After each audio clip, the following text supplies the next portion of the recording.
تو میں نے بتا دیا جو جشن جس طرح منایا جاتا ہے زندیزہ کا، اتنا شایان شان جشن. کئی ملکوں کا سفر کیا اور موقع ملے 2-3 ملکوں میں کرسمس دیکھنے کی. کوسٹاریکا اس میں شامل ہے، رشیا شامل ہے، آذربائیجان میں دیکھا.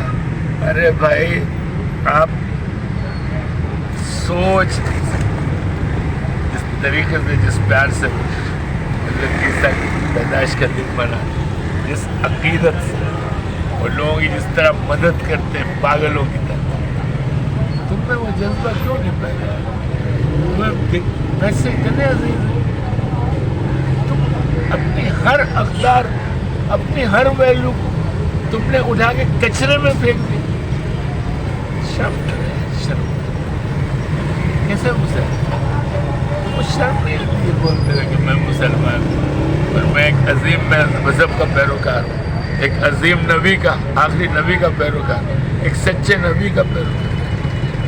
تو کیا کر رہے ہیں اس کے مذہب کے لیے، اس کی کتاب کے لیے، اس کی سیرت کے لیے؟ تو کیا کر رہے ہیں؟ ہر کام برخلاف کرتا ہے، جھوٹ بولتا ہے، چوری کرتا ہے، حرام کھاتا ہے، دھوکہ دیتا ہے، وکیل ہے، کسی کا خیال نہیں کرتا، اپنی فیملی کی تربیت صحیح نہیں کر رہے، گھروں میں بے روی ہے، آپس میں نفرتیں پھیل رہی، کاروبار میں لوگ ملاوٹیں کر رہے ہیں. ہاں دودھ کے موضوع پہ بولوں گا، جس میں پاؤڈر ملایا جا رہا ہے.